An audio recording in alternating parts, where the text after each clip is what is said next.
सर्वेभ्यो नमो नमः। मित्रों, आप सभी का संस्कृत जिज्ञासा के अर्थशास्त्र अध्ययन के इस भाग में स्वागत है। तो मित्रों, हम बात कर रहे थे अर्थशास्त्र के विनयाधिकारिक की, जिसमें अभी तक हमने 12 प्रकरणों का अध्ययन किया है। आज के इस भाग में हम 13वें प्रकरण यानी कि अवरुद्ध वृत्तम अवरुद्धे च वृत्ति, इस प्रकरण का अध्ययन इन सभी परीक्षाओं की दृष्टि से करेंगे। तो चलिए वीडियो को शुरू करते हैं। विद्यारम्भं करिष्यामि सिद्धिर्भवतु मे सदा। कौटिल्य अर्थशास्त्र के पहले अधिकरण का नाम है विनयाधिकारिक, जिसमें 13वें प्रकरण का नाम है अवरुद्ध वृत्तम अवरुद्धे च वृत्तिः। तो इसका संबंध है इससे पूर्व के प्रकरण से, जिसका नाम था राजपुत्र रक्षणम, जिसमें हमने अध्ययन किया था कि राजपुत्र यदि अशिक्षित हो, अविनीत हो, उस अवस्था में राजा को क्या क्या कदम उठाने चाहिए।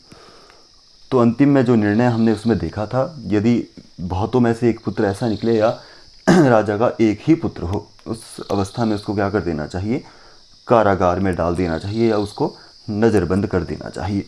तो उसी संबंध में जो नज़रबंद किया गया राजकुमार है, उसका व्यवहार उस समय उस अवस्था में क्या होना चाहिए। और दूसरी बात है कि अवरुद्धे च वृत्ति, यानी कि राजा का उस राजकुमार के प्रति कि कैसा व्यवहार होना चाहिए। तो इन दोनों बातों को इसमें रखा गया है, इसीलिए इसका नाम है अवरुद्ध वृत्तम, यानी कि नज़रबंद राजकुमार का व्यवहार, और अवरुद्धे च वृत्ति यानी कि राजा का राजकुमार के प्रति व्यवहार कैसा होना चाहिए। तो यह 17वां अध्याय है, जिसका प्रारंभ हो रहा है राजपुत्रः कृच्छवृत्तिरसदृशे कर्मणि नियुक्तः पितरमनुवर्तेत। यह पद इसमें रिक्त है।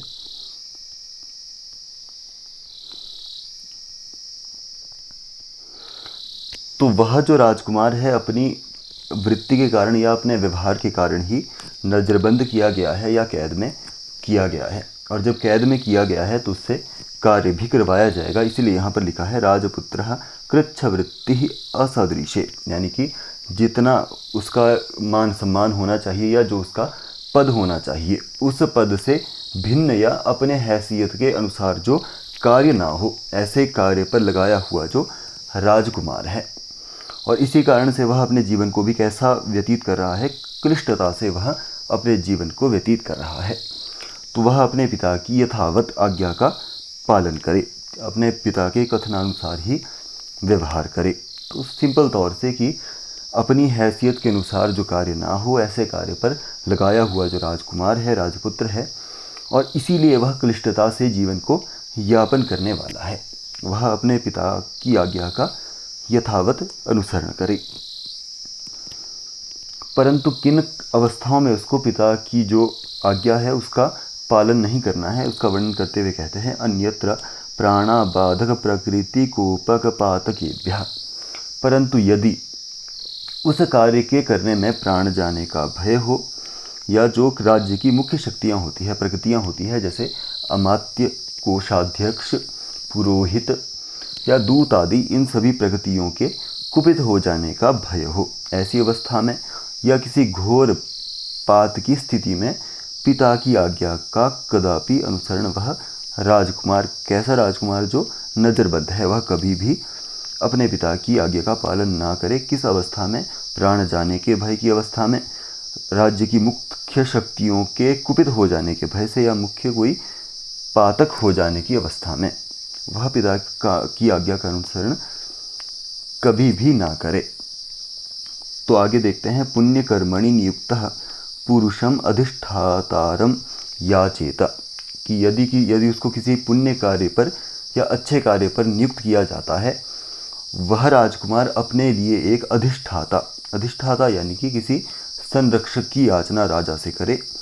तो यदि वह अच्छे कार्य पर है तो राजकुमार होने के कारण उसको प्राण इत्यादि का भय भी वहाँ हो सकता है। इसीलिए उसको क्या करना चाहिए, अच्छे कार्य पर यदि वह नियुक्त है, पुण्य कार्य पर नियुक्त है, उस समय वह अपने लिए एक संरक्षक या अधिष्ठाता की याचना करे।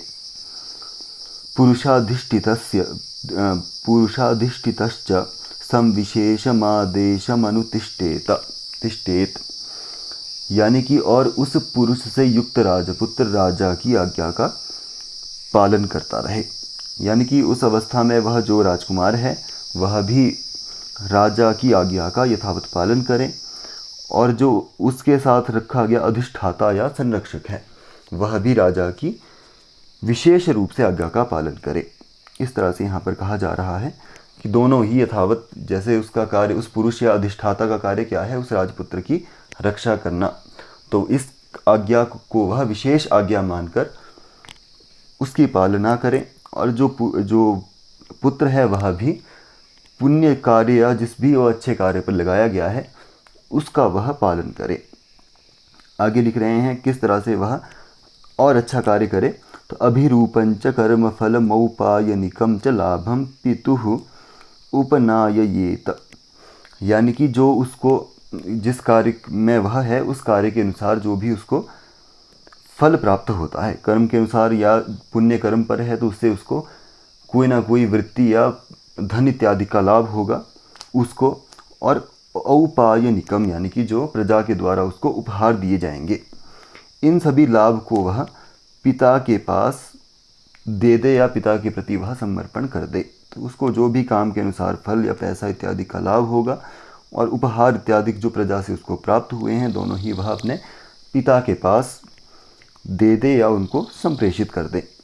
तथापि असंतुष्यंतम अन्यस्मिन् पुत्रे दारेषु वा स्निह्यंतम अरण्याय आपृच्छेत, और यदि इतना कुछ करने पर भी पिता असंतुष्ट हो, वह राजा फिर भी अपने राजकुमार से असंतुष्ट है, तो उस अवस्था में असंतुष्ट यानी कि उसकी अन्य किसी पुत्र में रुचि हो या अन्य स्त्री में फिर भी उसकी कोई विशेष रुचि या स्नेह हो, उस अवस्था में उसको क्या करना है, अपने पिता की पृच्छा या आज्ञा लेकर उसको आरण्य या वन में उसको क्या कर देना चाहिए, तपस्या करने के लिए चले जाना चाहिए। तो इतना कुछ करने पर भी यदि पिता असंतुष्ट ही रहे, अन्य पुत्रों में या स्त्रियों में उसकी रुचि हो, उस अवस्था में वह पिता की आज्ञा ले और वन की ओर तपस्या करने के लिए चला जाए।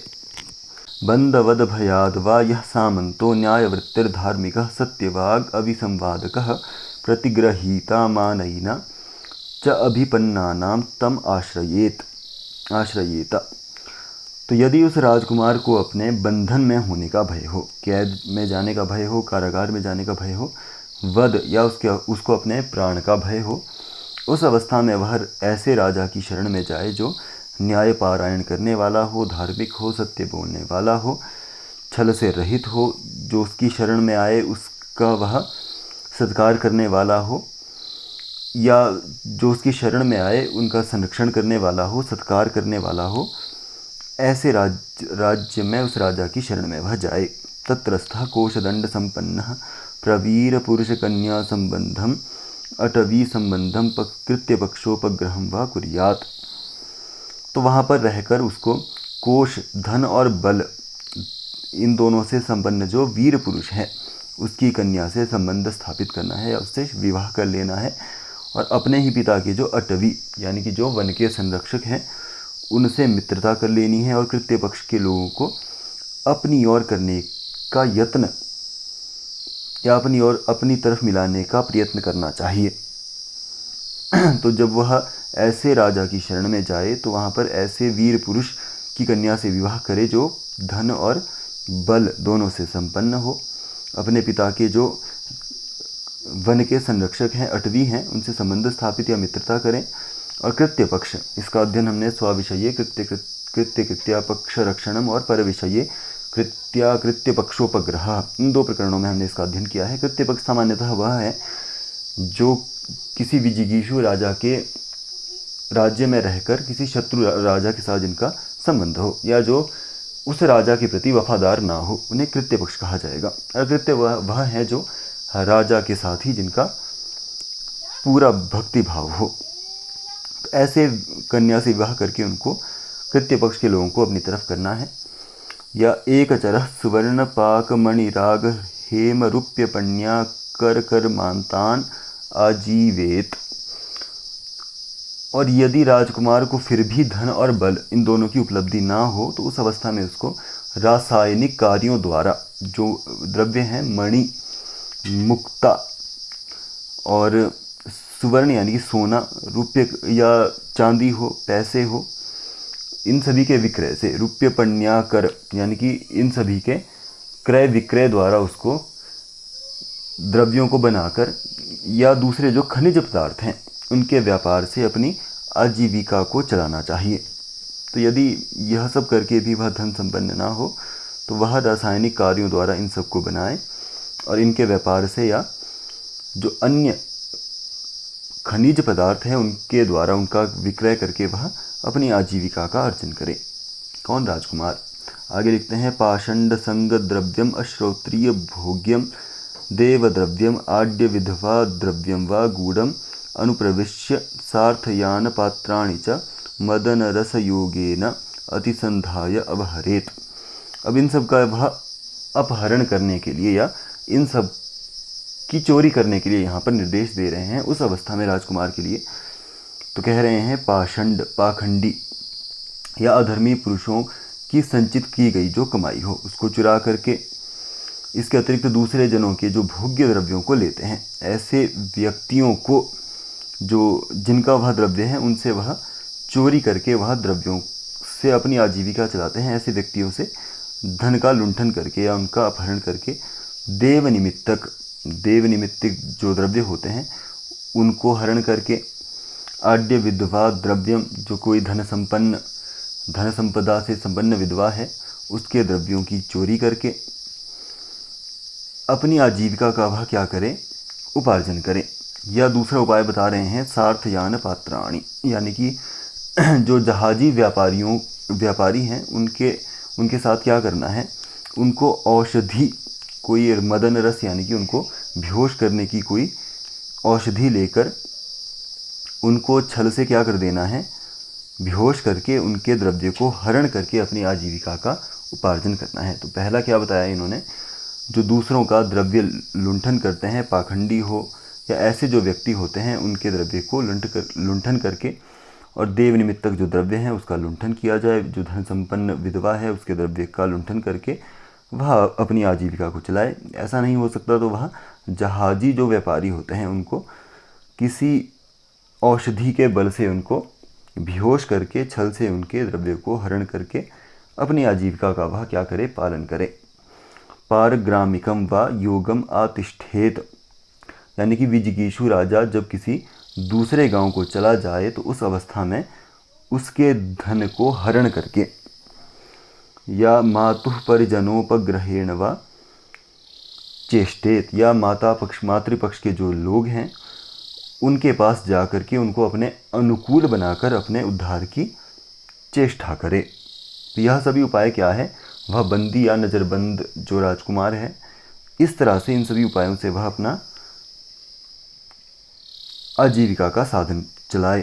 तो आगे देखते हैं, कारुशिल्पी कुशीलव चिकित्सक वाग जीवन पाषंड छद्मभिर्वा नष्ट रूपस्तद व्यंजन सकश्छिद्रे प्रविश्य राज्य शस्त्र रसाभ्याम प्रहृत्य ब्रूयात, यानी कि बढ़ई या लोहार, बढ़ई यानी कि जो कारू से अर्थ है यहाँ पर जो लकड़ी का कार्य करने वाले व्यक्ति होते हैं, लोहे का कार्य करने वाले व्यक्ति होते हैं, नट होता है या जो चिकित्सक या वैद्य जो है या भाट जिसे हम कहते हैं, और पाखंडी, और वाग जीवन से अर्थ है यहाँ पर जो कथावाचक है, कथावाचक पाखंडी, इन सभी को अपने साथ करके और छद्म भिरवा अपने रूप को छुपा करके या किसी अन्य रूप को धारण करके, छद्म वेश को धारण करके, नष्ट रूपस यानी कि अपने मूल रूप ना हो या इनके समान जो यह ऊपर व्यक्ति है उस रूप को वह ना धारण करके, व्यंजन सकस छिद्रे प्रविश्य राज्य, और अपने जो पिता है उनके इन सभी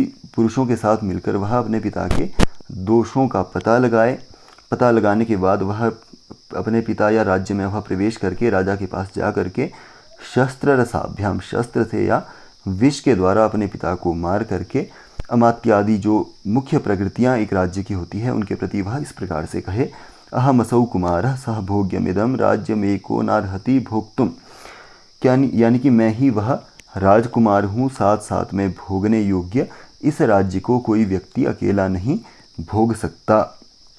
इसीलिए जो अमात्यादि तत्र ये कामन्ते भर्तुम तानहम द्विगुणेन भक्तवेतनोपस्थास्य इति, इसीलिए जो अमात्यादि राज्य के व्यक्ति हैं या कार्यकर्ता हैं वह पूर्ववत अपने अधिकारों पर यदि रहना चाहते हैं तो वे शांतिपूर्वक रह सकते हैं और मैं अपने राज्यकाल में उनको दुगनी तनख्वाह या वेतन दूंगा और भत्ता भी उनको दूंगा। तो इस तरह से अपने पिता को मारने के बाद उनको कहना है कि मैं ही वह राजकुमार हूँ, यह जो राज्य है वह अकेले भोगने योग्य नहीं है, इसको साथ भोगा जाना चाहिए। और इसीलिए जो व्यक्ति ऐसा चाहते हैं वह सभी जो कार्यकर्ता पहले कार्य कर रहे हैं अमात्य आदि पद पर, उसी पद पर वह शांतिपूर्वक कार्य कर सकते हैं, अपने अधिकारों को वह यथावत प्रयोग कर सकते हैं यदि वह चाहते हैं। इसके लिए मैं उनको दुगना वेतन भी दूंगा, इसके अतिरिक्त उनको भत्ते की व्यवस्था भी मैं करूंगा। इति अवरुद्ध वृत्तम। तो इस प्रकार अवरुद्ध राजकुमार के व्यवहार का वर्णन कौटिल्य ने यहाँ पर किया है। तो अभी तक क्या था, क्या पढ़ रहे थे हम? राजकुमार का व्यवहार। अवरुद्ध यानी कि जो नजरबंद राजकुमार है उसका व्यवहार अभी तक इन्होंने बताया कि इस प्रकार का राज्य में होना चाहिए। अब बता रहे हैं कि राजा का उसके प्रति, राजकुमार के प्रति कैसा व्यवहार होना चाहिए। कह रहे हैं अवरुद्धम तु मुख्य पुत्रम अपसर्पाः प्रतिपाद्यान येयुः। यानी कि अमात्यादि मुख्य पुरुषों के पुत्र गुप्त रूप में जाकर नजरबंद राजकुमार को यह दिलासा देकर मना लें कि राजा उसको अवश्य ही युवराज बना देगा। इस तरह से यानी कि जो मुख्य शक्तियाँ एक राज्य की होती है उनके पुत्र उस राजकुमार के पास जाएं और बताएं कि आपको ही युवराज बनाया जाएगा, आप ही इस राज्य के युवराज हैं। माता व प्रतिग्रहीता, या राजकुमार की माता ही उसे समझाएं। त्यक्तम गूढ़ पुरुषाः शस्त्र रसाभ्याम हन्युः। यानी कि यदि वह राजपुत्र किसी भी प्रकार से राजा का कहा ना माने तो राजा को यही उचित होगा कि उसे सर्वथा परित्यज्य मानकर वह गुप्तचरों या विष आदि के द्वारा उसको मरवा डालें। तो इतना कुछ करने पर भी वह जो राजकुमार है नहीं मानता है तो उसको क्या करना है? परित्यक्त मानते हुए गूढ़ पुरुषों, जिसे हम गुप्तचर कहते हैं, उनके द्वारा या शस्त्र बल से या विष के द्वारा उसको मार देना चाहिए। अत्यक्तम तुल्यशीलाभि स्त्रीभिः पानेन मृगयया वा प्रसज्य रात्रौ उपगृह्य आनयेयुः। यानी कि यदि अभी तक राजा ने उसका परित्याग नहीं किया हो तो ऐसी स्थिति में समान स्वभाव वाली स्त्रियों के द्वारा मद्य आदि पिलाकर या शिकार आदि के बहाने रात में गिरफ्तार करके उसको राजा के समक्ष लाए जाने का यत्न किया जाना चाहिए। इस तरह से यहाँ पर कहा है कि इतना कुछ करने पर भी यदि राजा उसका त्याग करने में सक्षम ना हो, ऐसी स्थिति में उसको क्या करना है? समान स्वभाव वाली स्त्रियों के द्वारा या मद्य आदि पिलाकर या शिकार आदि के बहाने रात में उसको कैद में डाल देना है और फिर राजा के समक्ष लाने का उसको यत्न किया जाना चाहिए। तो आगे लिख रहे हैं उपस्थितम च राज्येन मदूर्ध्वमिति सांत्वयेत एकस्थमय समृद्ध्यात् पुत्रवान व प्रवासयेत। जब साथ उसको अपने पिता के समक्ष वह लाया जाएगा तो उस पिता को क्या कहना है? उपस्थितम च राज्येन। तो उस समय राजकुमार को कहना है कि मेरे बाद इस राज्य के अधिपति तुम ही बनोगे, या तुम ही इस जो राज्य है उसके राजा बनोगे। ऐसा कहकर उसको संतुष्ट करने की कोशिश की जानी चाहिए। और यदि वह एक ही पुत्र हो तो, और वह भी कैसा हो? दुर्बुद्धि हो, जैसा हमने पहले पढ़ा था, दुर्बुद्धि पुत्र हो, उसे बंदी बनाकर रखें। और यदि अनेक पुत्र हो तो उसको सीमांत करवा दें या मरवा दें। तो इस तरह से यहाँ पर लिखा है। तो पहला क्या करना है? जब वह राजा के सामने उपस्थित हो तो कहना है कि तुम ही इस राज्य के राजकुमार हो, तुम्हें ही आगे यहाँ पर राजा बनना है। इस तरह से उसको संतुष्ट करना है। संतुष्ट करना है यानी कि उसको मनाना है। और यदि वह एकमात्र पुत्र उस राजा का हो और वह भी कैसा हो? दुर्बुद्धि हो, तो उसको क्या करना है? बंदी बना देना है। यहाँ आपसे पूछा जा सकता है कौटिल्य किस पक्ष में है? तो वह बंदी बनाने के पक्ष में है। और यदि एक से अधिक पुत्र उस राजा के हैं तो उस अवस्था में उसको क्या करना है? उस पुत्र को सीमांत कर देना है और अन्य पुत्रों के द्वारा राज्य की संरचना वहाँ पर करनी है। तो इस तरह से यहाँ पर कहा है।